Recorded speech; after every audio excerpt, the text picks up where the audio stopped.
Hello, I'm Karen Forston. I am the Executive Director for the Prevention of Blindness Society of Metropolitan Washington, and thank you so much for joining us today. Our organization has been around in serving the Washington, D.C. metropolitan area since 1936 and is focused on eye health in our local community. Today, we are here through the Del Rey Artisans to talk about the healthy aging eye. And we're very fortunate to have Dr. Suleiman Alibhai, who is a leading optometrist in our community and is focused on low vision. Um, and low vision is frequently tied in with the aging eye. And so we're very fortunate to have him today to share information with you. I encourage you to enjoy the presentation. Feel free to reach out to us via email for questions afterwards. And check out our organization at youreyes.org. We have a lot of services in our community, and uh, many of them are at free or no cost. So I'll turn this over to you, Dr. Alibhai. All right. Well, thank you very much, Karen. It's my pleasure to be here today to talk about the aging eye. And I'd like to begin with the first slide, please. So, you may have noticed changes with your eyes as you get older, and many of these changes are common and can be corrected. But as you do get older, you're at higher risk for age-related eye diseases and conditions. So the important point here is that all of our eyes do age, and that many of us just need a better pair of glasses. One of the most common aging changes we notice is that we need reading glasses. But certainly there are some risks to your eyes as you get older, and we're going to talk about some of these today. Could I have the next slide, please? The most important thing is that once you're 50 or older, you should have a comprehensive dilated eye exam. And it's important that all of you have established a good relationship with an eye care professional who can perform this dilated exam on a regular basis. And he or she will be the right person to guide you as to when it's appropriate to have that done. Could I have the next slide, please? So some important factors about aging and the aging eye. These three things are common to all of us as we age. We need more light, we have more issues with contrast, and we have more issues with glare. So in simple terms, as we get older, we need more light, and an 80-year-old would need twice as much light as a 20-year-old. Contrast, that just means things have to be more black on white. So if you're writing things, you might find it's easier to see if it's written with a bold black pen instead of just a pencil. And you may find it becomes trickier sometimes to notice the edge of steps and curbs, or when you're driving, the lines on the road. Glare, that's to do with the brightness of light. It could be indoors or outdoors, but typically when we're driving at night, people complain that the headlights of cars are more bothersome, and that's a good example of glare. So these are some typical aging changes that we would all experience. Next slide, please. Here's a slide which talks about visual impairment in general, and it says that 14 million people in the United States are visually impaired, but 3 million of these 14 million would actually have a visual impairment that is no longer just a problem with not having the right glasses or not having the right contact lenses, but these are the diseases of the eyes which have impacted their vision. So today our focus will be on those conditions that impact 3 million Americans because of typically aging changes, and we'll discuss some of these. Could I have the next slide, please? So the most common aging diseases of the eyes are cataracts, glaucoma, diabetic retinopathy, macular degeneration, dry eyes, and low vision. So we'll try and take each one of these in turn and discuss them in a little more detail. Could I have the next slide, please?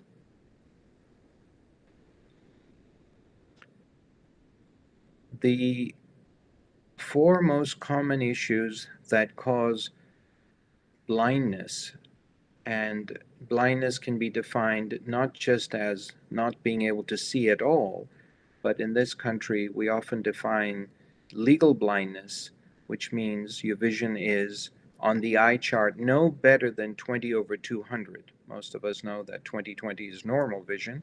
So even with glasses or contact lenses on, if your vision on the eye chart is no better than 20 over 200, then that's considered legally blind. And so these four conditions here actually can cause blindness in the sense of legal blindness, but two of these could even cause blindness in the sense of total blindness. So these conditions are the advanced age-related macular degeneration, and in 2020, there are probably almost 3 million people who have advanced macular degeneration. Glaucoma, and again, it's about 3.3 million people have glaucoma. This is one of those conditions that can cause actual total blindness. Diabetic retinopathy, 7.2 million people have diabetic retinopathy, and this is another one of those conditions that can cause total blindness. And cataract, and even though we can see there are 30 million people with cataracts now, this is one of those conditions that we can actually cure by having successful surgery done. Could I have the next slide, please? So let's talk about the population over the age of 80, over the age of 40. And as this graph here shows, the largest percentage of people who have an age-related eye disease over the age of 40 tend to have cataracts. The next most common is the diabetic retinopathy, then glaucoma, and finally age-related macular degeneration. And this is why, right at the outset, the emphasis was it's very important that if you're aging, you have an eye exam with an eye doctor who's hopefully going to provide a dilated eye exam in which they're going to look in the back of your eyes and look for these aging changes very carefully. Now, all of these aging changes cause those problems I discussed earlier with needing more light, needing more contrast, and having more issues of glare. So you might have one of these conditions and just think, well, that's normal aging. Well, it's very important that you have this dilated fundus exam and see your eye doctor regularly so they can check to make sure those symptoms you're experiencing are not related to one of these. Could I have the next slide, please? So here's a simple diagram of the eye, and the eye is much like a camera, and the important parts of the eyes, the front of the eye that we call the cornea, that's like a clear window pane. So the condition of dry eyes will tend to affect the cornea. Then we have the iris, which is the colored part of the eye, and there's a hole in the iris. That's called the pupil that lets light into the eye. The next structure is the lens, and it's the aging of the lens that we call cataract.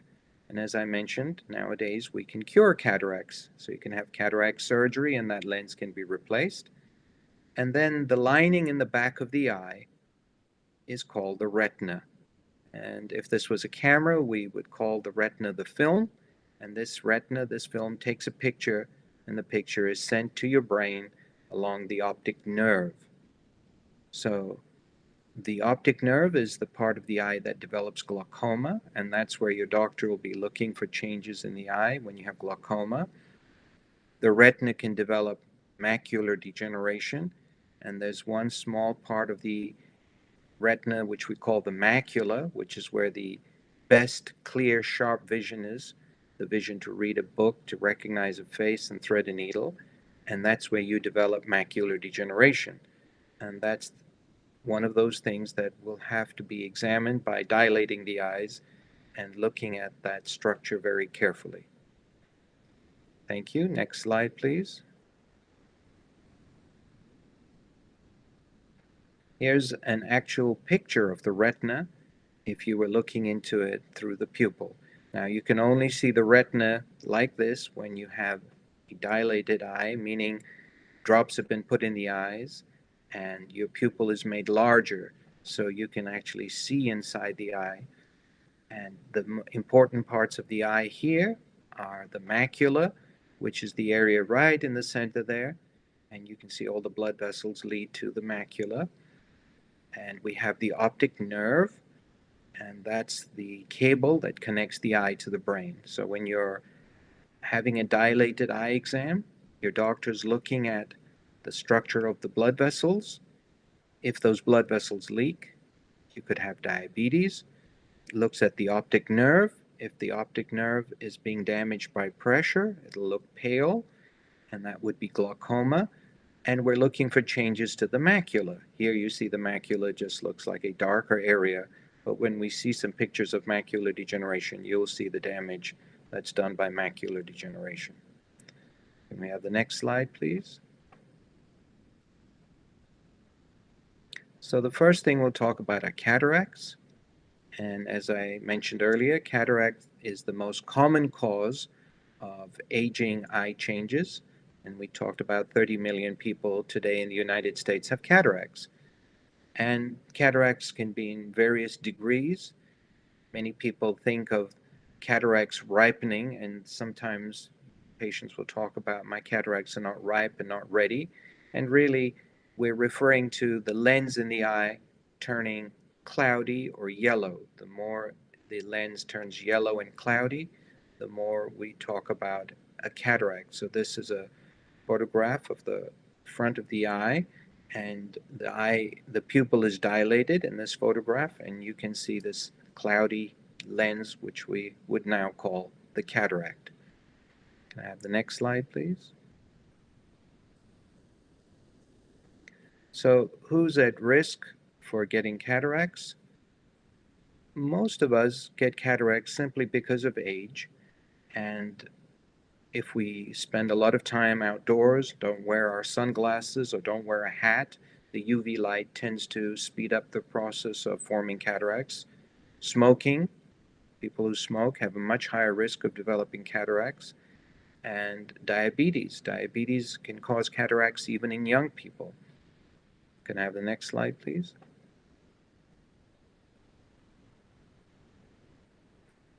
Here's a picture of somebody looking at two children, and if they have cataracts, the image looks blurry, and this is blurry throughout the picture, and the features and details of the faces are hard to see. It's like looking through a dirty window pane, if you like. Next slide, please. Here's another example. This time we have a lighthouse. On the left side, it's under normal sight, and the sky looks blue, the grass looks green. And in the eye with the cataract, the blueness of the sky is lost and the greenness of the grass is gone. Next slide, please. One of the big risk factors of having cataracts is falling. And again, there's a statistic which says that as we get older, our risk of falling increases, and sometimes it might be related to cataracts. So, for example, here's a flight of steps that you might have to come down, and when you have a cataract, the image is much blurrier, it's much harder to see the edges of these steps, and that's what increases the risk of falling. Next slide, please.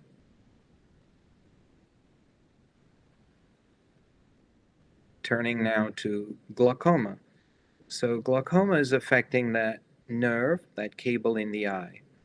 And in this diagram on the left, it's a normal nerve or a normal cable. And here the optic nerve is round, and the cup, meaning where the nerve fibers are traveling back to the brain, nicely packed into a tight bundle.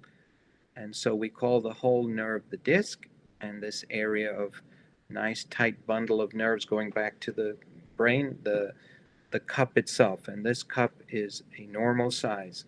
In the image on the right, we have the disc still shown there. That's the nerve itself. But you can see here the cup itself, where these nerves enter the optic nerve and travel to the brain, is much larger, and that's because of pressure. So glaucoma is caused by pressure in the eye, and we don't really know why people develop glaucoma, why they develop pressure, but that increase in pressure damages the nerve, and then the nerve is not able to send the picture back to the brain as well.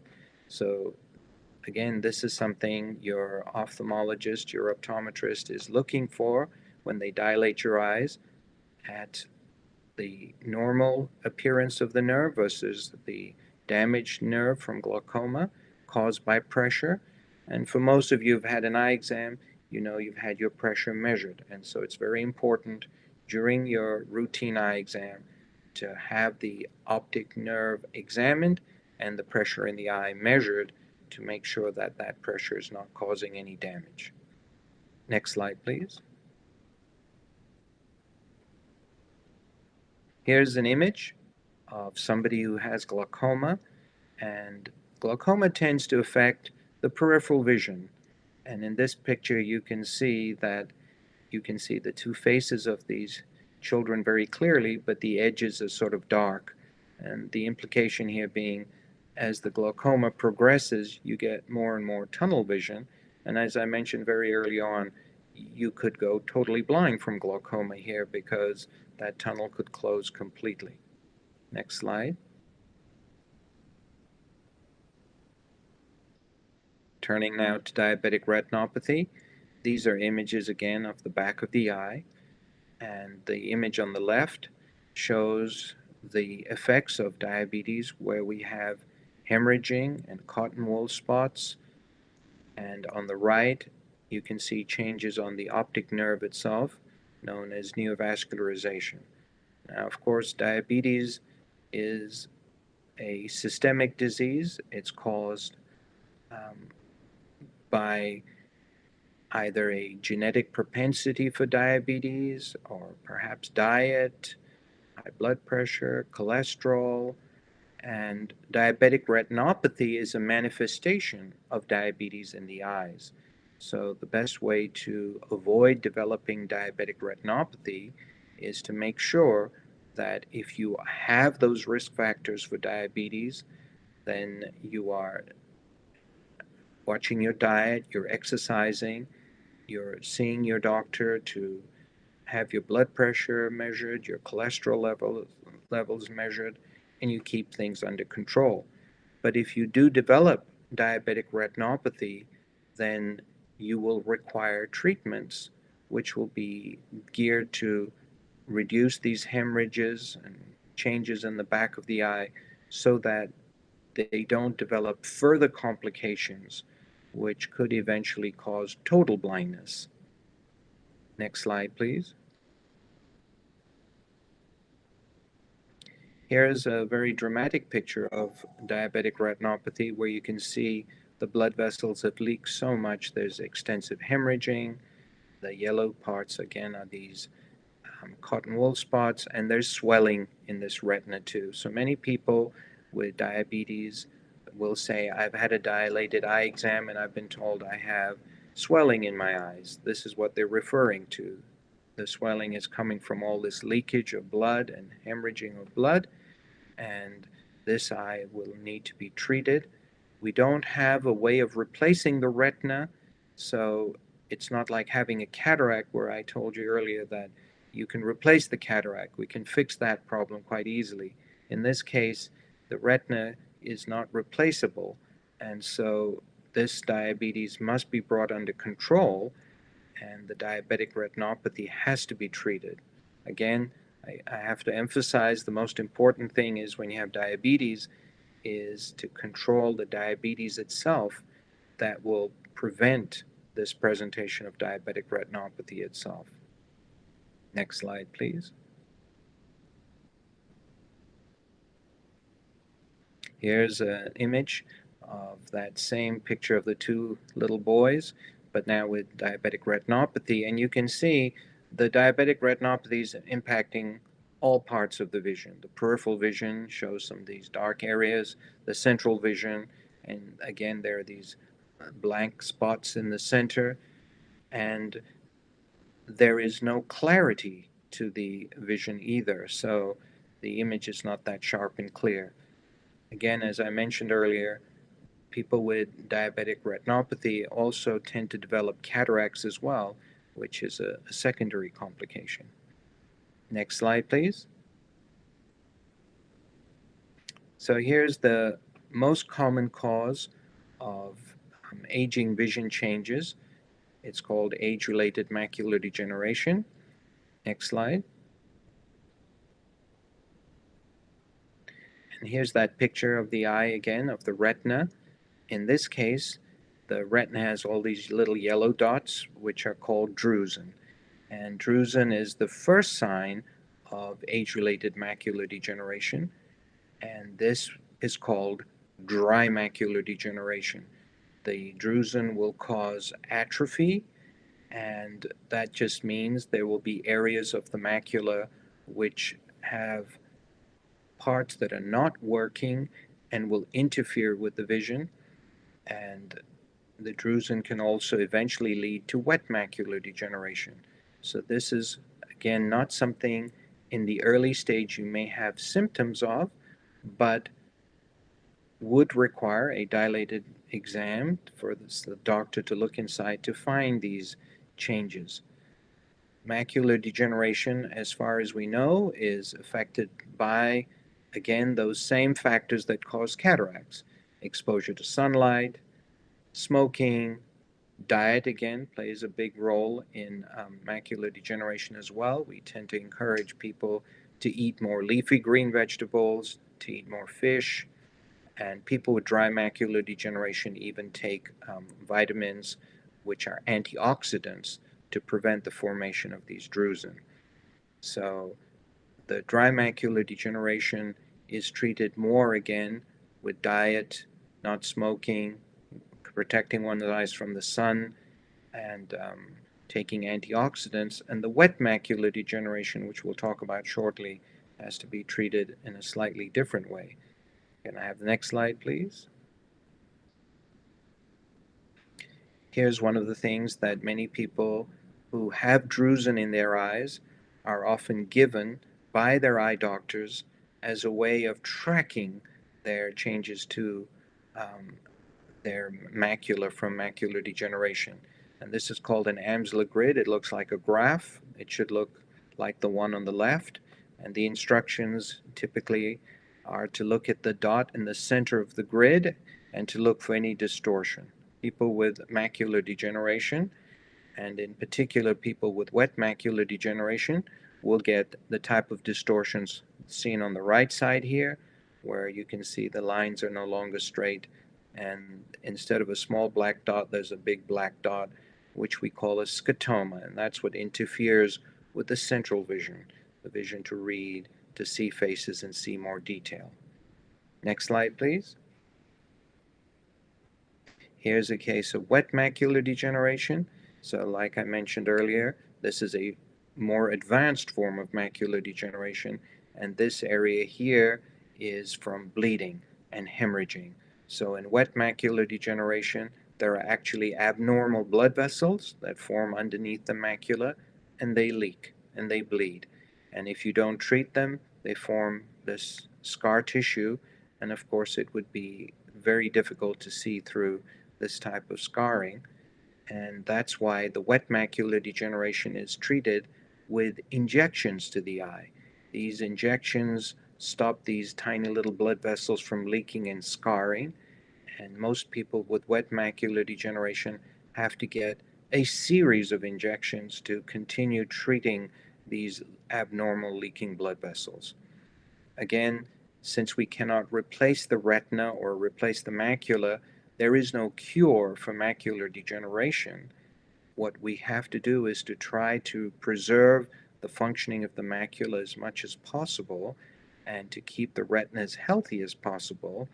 And for the dry macular degeneration, as I mentioned, taking the vitamins, protecting one's eyes from the sun, not smoking, having a good healthy diet is helping preserve the functioning of the macula, and the wet macular degeneration, having the laser treatments, will prevent these blood vessels from leaking and forming the scar tissue. In macular degeneration, you'll notice the peripheral retina stays intact. So if we look at the next slide, you can see in this image the person with macular degeneration can certainly tell that this is the face of a young child, perhaps, and can see peripherally the, the shoulders, the color of her dress, and even the fact that she might be wearing an earring. But the details are not possible. So recognizing this face would be difficult. So in macular degeneration, we tend to lose the central vision, lose the detailed vision, but keep the peripheral vision. In cataract, you saw that everything was cloudy, but at least you could see all the details, but the colors and everything looked faded. In glaucoma, it was the tunnel vision, but in diabetic retinopathy, it's a combination of all of these things, and it affects the periphery as well as the central vision. Next slide, please. So finally, we're going to talk about dry eyes. And this time we're referring to the outer part of the eye, the cornea, the outer lens of the eye, which is lubricated naturally by the eye. There are two types of glands. There's a lacrimal gland that produces the watery component, and there are these small, tiny glands in the eyelids, which we call the meibomian glands, that produce the oily component. So when we have dry eyes, which is very common in, in age because these glands tend to dry up and not produce enough watery or oily component, then the cornea becomes very dry and it feels gritty, and the eyes tear sometimes in reaction to all that, which is why people put drops in their eyes to continue to lubricate the eyes. One of the common things we're finding is that more and more people are spending so much time looking at a computer screen, looking at their phones, and they're developing dry eyes even at the age of 40 and 50. So even younger people are getting dry eye syndrome. So we've decided that we should observe the 20-20-20 rule. When you're sitting on a computer, make sure that every 20 minutes you take a break for at least 20 seconds and you look at least 20 feet away to give your eyes a break. And that's really going to allow that tear film to reform and prevent this dry eye problem that's very typical now, not just in the aging eye, but younger people are spending too much time looking at their screens. Next slide, please. Okay, so this was just a quick and brief overview of aging changes of the eyes. And the most important points to remember here are there are some natural aging changes of the eyes, like we mentioned, needing more light, needing more contrast, or having more glare sensitivity. But remember, there are some key changes that can occur from diseases of the eyes, which also manifest with similar symptoms. So it's very, very important that you get a regular eye exam, and ideally a dilated exam where drops are put so they can look inside the eye and check for glaucoma, check for cataracts, check for diabetic retinopathy, and check for macular degeneration. But if you have questions, if you need more information, reach out to the Prevention of Blindness Society here. The phone number here is 202-234-1010. And you can send an email to communications@youreyes.org. So if you have questions, if you want some more clarification on any of these changes to the eyes, please feel free to reach out. I thank you all today for listening in. Thank you very much. Bye bye.